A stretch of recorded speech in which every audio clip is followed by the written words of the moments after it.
Hello everyone, it's Brock from Brock and Sindri, back again with another lore video.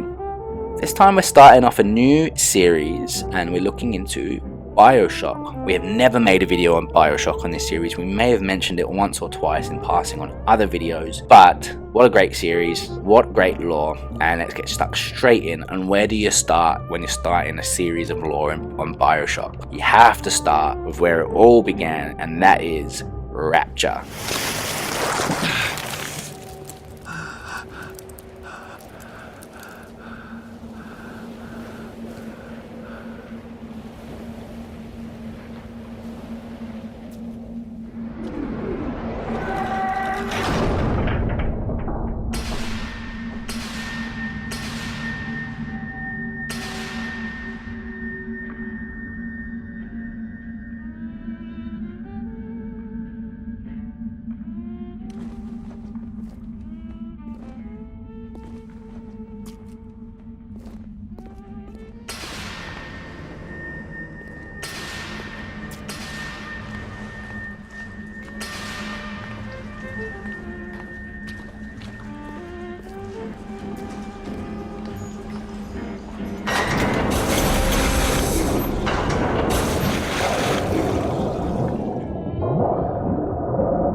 I am Andrew Ryan, and I'm here to ask you a question.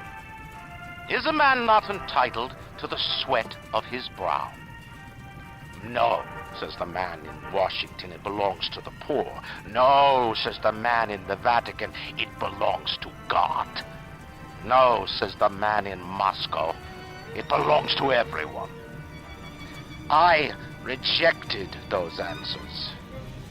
Instead, I chose something different. I chose the impossible. I chose Rapture. A city where the artist would not fear the censor, where the scientist would not be bound by petty morality, where the great would not be constrained by the small. And with the sweat of your brow, Rapture can become your city as well. Rapture, which was also known as the North Atlantic Project and the Rapture Colony, is a massive underwater city forged from the personal dreams of Andrew Ryan to escape from the political, social, and religious constraints of a post-World War II world. It was first established on November the 5th, 1946, and construction of the city itself finished in late 1951. That's really fast. It is located at 63 by 2 degrees north, 29 by 55 degrees west, approximately 433 kilometers west of Reykjavik, the capital of Iceland. Now, what was its purpose?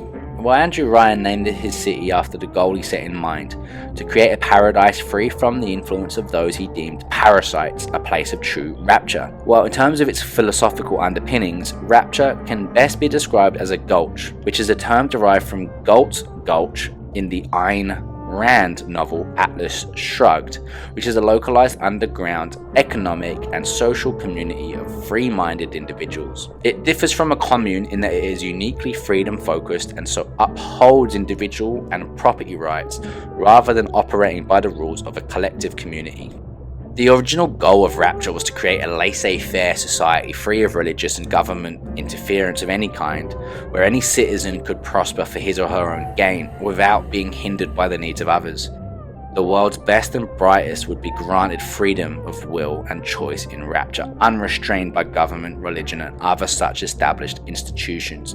Instead of abiding by the traditions and moral systems imposed by those institutions, values such as ambition, scientific reason, and free thought were to guide the inhabitants in their pursuit of achievement. This would-be utopia had its flaws. In Rapture's purely capitalistic society, There were no publicly funded social programs, and everything within the city was privately owned and came with a price. This included the city's food, healthcare, sanitation, and even its oxygen supply. Even police and fire departments were subscription-based private companies such as Papadopoulos Police Department and Fontaine Firefighters. There were less restricted norms for businesses and labour, with nothing but competition and customers' choice balancing the market. This allowed many industries to flourish at first, but it also led to unscrupulous business practices.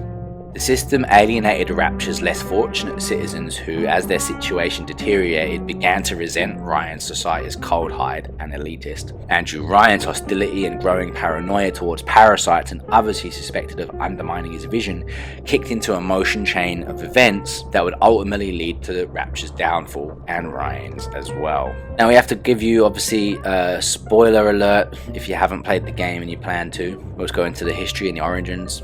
Rapture began as a dream of Andrew Ryan's long before its actual construction. Ryan had begun contemplating such a place at least a decade before a viable location was actually chosen. He had escaped Belarus just before it became a part of the Soviet Union, under the rule of communism, and had worked his way to become an industrial mogul in America. He had come to view workers' unions, left-wing collectivists, politicians selling altruism, and organized religion as parasites ruining man's life on Earth. He explored the idea of a closed-off society of collecting achievers and those who believed in the empowering of the individual and allowing them to flourish in some remote location, uncontaminated by the rest of the world. When the atomic bombings of Hiroshima and Nagasaki ended the Second World War, the USSR was on its own path to nuclear weapons. Ryan foresaw the inevitable destruction of humanity in a war ending in nuclear fire. Ryan wasted no time in contacting like-minded individuals and marshalling his resources into realizing his own vision.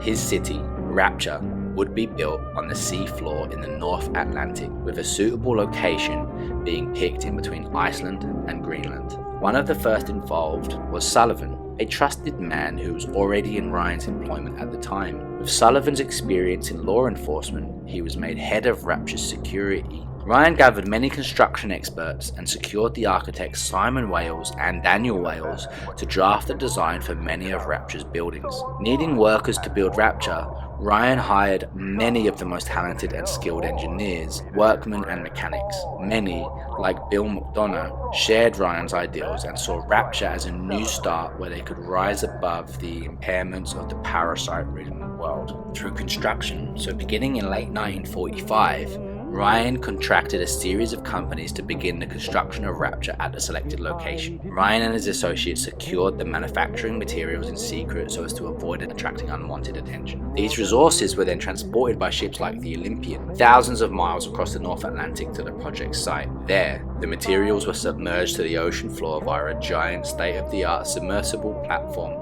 nicknamed the Sinker. Deep-sea welders and mechanics created a foundation for the city by sinking pilings and girders deep into the rock and silt. Eventually, the Sinker was permanently anchored on the sea bottom. Prefabricated buildings with frames of aluminium were assembled near the surface, submerged and lowered using lunette rings and anchored into the foundations, thus creating the Art Deco metropolis. By November 5, 1946, Rapture began receiving its first residents. The major construction period continued until the end of the 1940s, with smaller projects continuing in and around the city until Rapture's construction was fully completed by 1951. As Rapture's economy and population grew, new construction projects were financed and the city expanded into a sprawling metropolis. Now, from its initial opening to inhabitation in 1946 onwards, Rapture flourished. Newly built with the latest technological marvels from the surface and possessing an active and growing economy supported by capital, idealism, and a new population, Rapture seemed well on its way towards becoming the free market utopia Ryan had envisaged. Compared to most of the surface world, Rapture could indeed be seen as a utopia, with everyone having the right to freely reap the rewards of their own labor. However, despite its apparent success, cracks soon began to emerge within Rapture's society, specifically between the social classes. Being a pure individualist, laissez-faire society that rejected market restrictions, labor laws, and even altruism, Rapture subtly became a breeding ground for greed, elitism, and other negative aspects that were related to capitalism. It wasn't long before a growing wedge was driven between the upper and lower classes of the city's society. being devoid of any social programs, labor unions, charities, and or any such organizations aimed at supporting the less fortunate elements of society, due to Andrew Ryan condemning such programs as parasitic. The poor of Rapture were left with little to no means of improving their economic standing, and many found themselves lying hungry on the bunk beds of dingy flop houses. The economic system of Rapture alienated the city's working class who, as the social gap widened, began to resent Ryan's society as cold-hide and elitists. Andrew Ryan's hostility and paranoia towards the so-called parasites and others he believed were exploiting Rapture's freedoms resulted in him issuing an edict ordering that all contact with the outside world be severed. This was intended to ensure Rapture's safety by keeping the city's existence secret from the surface world, which was now in the midst of the Cold War. Things seemed to take a turn for the better at some point between 48 and 52 when Dr. Bridget Tenenbaum discovered Adam, a chemical substance that, if refined into a special serum called a plasmid and used alongside an actuating chemical called Eve, would allow the user to alter their genetic code without any limits whatsoever aside from their own imagination, allowing the user to change themselves according to their own design and needs. This development led to a huge upswing in productivity. Adam soon became an integral part of Rapture's society, ushering in a golden age of productivity and creativity. Unfortunately for Rapture, Adam turned out to be both a blessing and a curse. While it enabled its user with incredible potential, Adam, like other powerful drugs, also turned out to be extremely addictive, and after repeated usage, the consumer would slowly develop an extreme dependency, forcing them to take more Adam to satisfy their cravings, and without a steady supply of Adam, the withdrawal symptoms could drive a user insane. Users quickly got hooked, and the demand only increased as the use of the wonder drug became more fashionable across the city. Worse yet, the unstable nature of the genetic alteration required users to consume even more Adam with every subsequent dose just to stave off gradual degradation of the body and breakdown of the mind. This snowball effect of Adam abuse escalated the cycle of chemical addiction and brought with it an insatiable hunger for more Adam across Rapture's society. The craze enabled a man named Frank Fontaine to build a criminal empire through smuggling goods from the surface, allowing him to obtain the funds to finance the creation of a sprawling Adam industry. The mass production of Adam only served to exacerbate Rapture's addiction to the chemical, with it soon becoming vital for Rapture's continued function. People went from merely wanting Adam to fully needing Adam as their addiction grew, and as a result, Fontaine's power and influence over Rapture increased greatly, and he soon began to draw up plans for exploiting the class struggle to overthrow Andrew Ryan and take over Rapture for himself. Despite initially admiring Frank Fontaine's success and citing him as a prime example of the kind of individual Rapture was aiming to create, Andrew Ryan soon began to suspect Fontaine of various crimes, including the ongoing smuggling problem. Well, with Fontaine's growing criminal influence over Rapture's less fortunate inhabitants and its monopoly on Adam production, he was becoming a powerful rival and was beginning to threaten the social order of Rapture. Things finally came to a head in 1958 when Ryan attempted to arrest Fontaine, but Fontaine, resisting arrest, was killed in the ensuing shootout between his followers and Ryan's forces. After Fontaine's apparent death, Ryan, with the support of the oligarchic Rapture Central Council, assumed control of Fontaine's corporate assets. Population's worsening addiction to Adam soon brought with itself a gradual deterioration of order, followed by widespread civil unrest. This was further worsened when a revolutionary named Atlas rallied the masses who had flocked to Fontaine's poorhouses and instigated a guerrilla war aimed at overhauling Rapture's society. This forced Andrew Ryan to take drastic measures to restore order, as seen by his resorting to increasingly authoritarian means to maintain control, including dissolving the Rapture Central Council and installing himself as the city's despotic ruler. Ryan began issuing ever more restrictive laws to limit people's freedoms and introducing increasingly harsh punishments towards problem citizens. On December 31st, 1958, a massive working class uprising, the 1958 New Year's Eve riots, was launched by Atlas, with revolutionaries carrying out attacks against many upper-class locations, such as the Kashmir restaurant. This soon escalated into an all-out civil war between Atlas and Ryan, made worse by the mental degradation caused by Adam addiction in the city's population. Traditional projectile weapons were used and were soon joined by plasmids, first by Atlas's splicers and later employed by Ryan's supporters. As the conflict went on, a plasmid-fueled genetic arms race took shape, with both sides using more and more plasmids on themselves to gain an edge against their adversaries. As was quoted by Bill McDonough in one of his audio journals, the conflict hinged not on who could build the best guns and the biggest bombs, but who could become less of a man and more of a monster. The bulk of the conflict lasted for around 4 months, with the continuing violence causing great destruction to cohesive society and serious damage to the infrastructure within Rapture. Escalating violence caused a greater dependence on plasmids for combatants and civilians alike, and soon the city was engulfed in chaos. In the multiplayer mode of Bioshock 2, the player actually gets to participate in the warfare which was part of the fall of Rapture. The chaos and devastation of the Rapture civil war, accelerated by economic turmoil and Adam addiction, caused society to collapse. A large portion of the population degenerated into Adam-addicted splicers, while most of the rest were either killed by the splicers, committed suicide, or in some cases, starved. The city built to serve as a refuge for human ambition had become a ruined shell home only to its victims. Now, in 1960, Fontaine, posing as Atlas, was feeling the pressure of Ryan's legions of pheromone-controlled splicer forces. In a last-ditch effort to turn the tide in his favour, he summoned his ace in the hole, Jack, to track down and kill Ryan, enabling Fontaine to take over the city.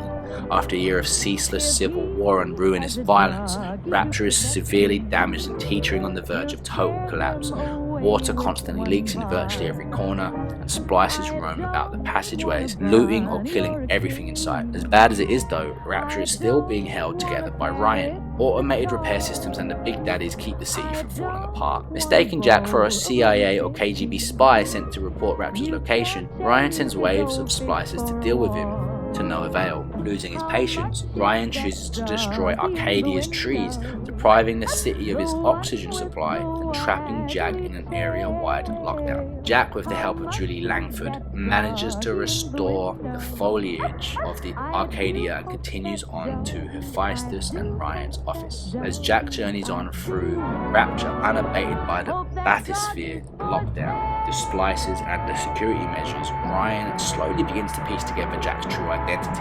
When Jack draws near, Ryan, in an attempt to prevent Fontaine from gaining the city, activates a self-destruct system for all of Rapture. Jack finally manages to kill Ryan and stop the self-destruct sequence, and then is commanded to turn over control of Rapture's central control and the whole city to Atlas, and Fontaine reveals himself, his Atlas persona having been a con job, and betrays Jack by ordering his execution. Jack escapes and hunts down and then kills a massively spliced Fontaine in his towering hideout. Jack travels by bathysphere to the surface, where he either takes control of a nuclear submarine with the aid of a horde of splicers, or leaves Rapture with his rescued little sisters to live out his life in peace. In the years following the deaths of both Ryan and Fontaine, the city continued to deteriorate. With the damage done to Hephaestus, Rapture is running on limited power. Big Daddy still continued to perform maintenance work, but several areas of damage beyond repair have become completely flooded, and some buildings have collapsed and crumbled down to the ocean floor, with the situation worsening ever still. Despite its decaying state, there is still life left in the ruins of Rapture, and during the 8 years since the first game, the splicers have now become even more violent, desperate, and deformed. Controlled by Sophia Lamb, one of Rapture's few remaining unspliced citizens, her Rapture family appears to have become the de facto regime. The family is rebuilding society according to Lamb's beliefs, but it's hazardous to those who refuse to believe. With the family in control, citizens who had previously failed to stand out in Ryan's Rapture rise to more prominent positions. In an atmosphere of cultish religious fervor, the family embraces the goal of imbuing Sophia's daughter, Eleanor, through human sacrifice with the combined genius of Rapture's citizens to create a utopian, the ultimate altruist. This utopian was to eventually ascend to the surface world, and to achieve this goal, the Adam production process was restarted. Children from around the world are kidnapped to be turned into new little sisters due to the previous little sisters having grown too old to be able to continue as Adam producers. These former little sisters become the violent and powerful Big Sisters. In 1968, a long-dead Alpha series Big Daddy known as Subject Delta is revived by Eleanor. He is aided by Bridget Tenenbaum and Augustus Sinclair in effecting Eleanor's release from her mother's captivity and her subsequent escape from the city. During Delta's journey, several sections of Rapture get destroyed as a result of his encounters with Sophia Lamb's supporters. This includes the Adonis Luxury Resort and Siren Alley, which are both flooded, as well as the Persephone detention facility, which is sunk into an ocean trench. In the end, Sinclair ends up dead, but Delta, Eleanor, and Sophia Lamb manage to escape in Sinclair's submersible lifeboat moments before Persephone, the Rapture family headquarters, is destroyed by Sophia Lamb. Now, with Andrew Ryan, Frank Fontaine, and the Rapture family all gone, it is unlikely that there are any sane individuals left to fill the power vacuum and rule what remains of Rapture. Over the course of the games, much of the city is either destroyed or damaged, no organised maintenance is set in place, and whatever remains of the population is either dead or driven insane by Adam addiction. Now, during both the first and second games, the player observes various forms of structural damage, including a multitude of leaks, and without any maintenance efforts, any area with even the smallest leak would eventually flood once the pumps fail, and sooner or later, all areas will start to leak due to the deteriorating state of the city. As there's no longer anyone left to maintain the repair systems or to create new Big Daddies to help maintain the remaining habitable areas, less repair work will get done, and the structural integrity of Rapture will continue to deteriorate. The number of leaks will grow, and older leaks will grow larger, and the support structures will begin to fail completely. Many, if not all, of the Little Sisters have been either removed or harvested, thereby eliminating the primary source of Adam production in a city. So many core functions damaged or destroyed, and its population further reduced down to little more than leftover insane splicers, residual Big Daddies, and Big Sisters. Providing that they were not all killed by Jack and Delta, there is no way for Rapture to sustain itself. Another major problem is that Rapture is built using aluminium in place of steel in the building's internal support structures. Using aluminium as a structural support in buildings comes with a lot of problems that were not known at the time when Rapture was built, the most notable of which is that aluminium is actually a lot weaker than steel when it comes to handling stress. At some point, the structural supports for the buildings in Rapture will eventually fail, and the buildings will collapse completely, though it's not known how much time there is left before this happens. It is likely that by the beginning of the 21st century, Rapture will have crumbled into a barren, uninhabitable ruin, and all buildings will have likely collapsed by this point, with all interior areas having been flooded and destroyed, and no life remaining within the city, other than maybe some fish. There is no official confirmation for this theory though, but this is the most likely scenario for the ultimate fate of Rapture. The last reference to Rapture in the series is given by Tenenbaum in the Minerva's Den DLC, in which she states that she intends to go to the surface to work for a cure for Adam sickness and end the Rapture nightmare. She is successful in doing so by restoring subject Sigma to his original identity as Charles Milton Porter. There's no mention of her return to save the remaining people in Rapture. What were the religious beliefs and philosophies? Well, in a public debate with Sophia Lamb, Ryan said that individuals have a right to practice religion in private, but there shall not be any such public institutions in Rapture. Despite this, the following are the major beliefs held by citizens in Rapture. The Great Chain, which is the belief in individualism, self-interest, and free markets which unite the people in their forward progress. This is more of a philosophy than a religion, as it is a belief promoted by Andrew Ryan, who is a staunch atheist. The Rapture family. Everyone owes each other a sense of unity and brotherhood with religious fervour. This was the most recent cult to have appeared in Rapture, having been created and promoted by Sophia Lamb and Simon Wales. Christianity. Belief in the Christian God and Christ as the saviour of humanity. This is an underground religion in Rapture, as it is officially banned as an organised religion. The ban enabled smugglers to make money from smuggling many religious artefacts and gave fuel to demented religious fanaticism, as shown by the Wader's splicer type. Atheism. The disbelief in a metaphysical God or spiritual beings. This is the official philosophical stance of Rapture as imposed by Ryan, who is a devout atheist. The Saturnine, a dark pagan cult found in Arcadia, having come into being as a result of heavy Adam usage. Worshippers of this cult dress themselves in leaves, drink human blood, as well as cups full of plasmids, possibly Adam, Eve, or actual drinkable plasmids, that they call ambrosia. They also believe they have been touched by ancient gods, and obviously the name is derived from Satan, Saturn, as in the planet. How about some of the businesses? Well, we've got the Atlantic Express, which is the railway transportation for citizens, and it was decommissioned years previous and superseded by the Rapture Metro system. Founded by Prentice Mill, then bought by Austin Bathysphere. Circus of Values, which is a vending machine company that sells various items, among them is ammunition used during the Rapture Civil War, owned by Lloyd Webster. El Amo Bandito, vending machines for weapons and ammunition. Fontaine Futuristics, mainly plasmid and tonic production facilities, founded by Fontaine before being nationalized by Ryan Industries by order of the Rapture Central Council. Fontaine's, a lavish shopping center owned by Fontaine, selling many of his products such as men and ladies' clothes, plasmids, or home electronics. The department store buildings were converted into a prison for Fontaine's Splice followers after his death. Gatherer's Garden, vending machine for genetic upgrades.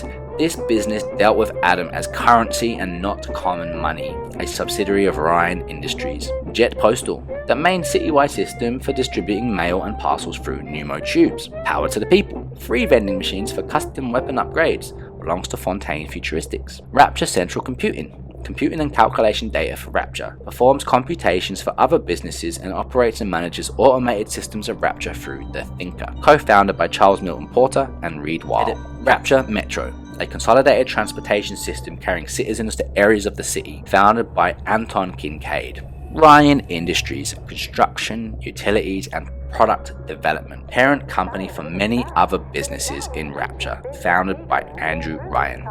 Securus, construction company for bulkhead doors and airlocks of the city. Sinclair Solutions provides various services to businesses and individuals, in particular plasmid and gene tonic testing for other companies such as Fontaine Futuristics first, then Ryan Industries, founded by Augustus Sinclair. Ryan believed that scientific achievement on the surface was encumbered by petty morality, and so he ensured that the inhabitants of Rapture could explore paths of inquiry that would have otherwise been deemed controversial, unethical, or dangerous. Indeed, scientific progress in the city accelerated at an astounding rate, spurred on by the brilliant minds Ryan had collected and the complete lack of regulation hindering them.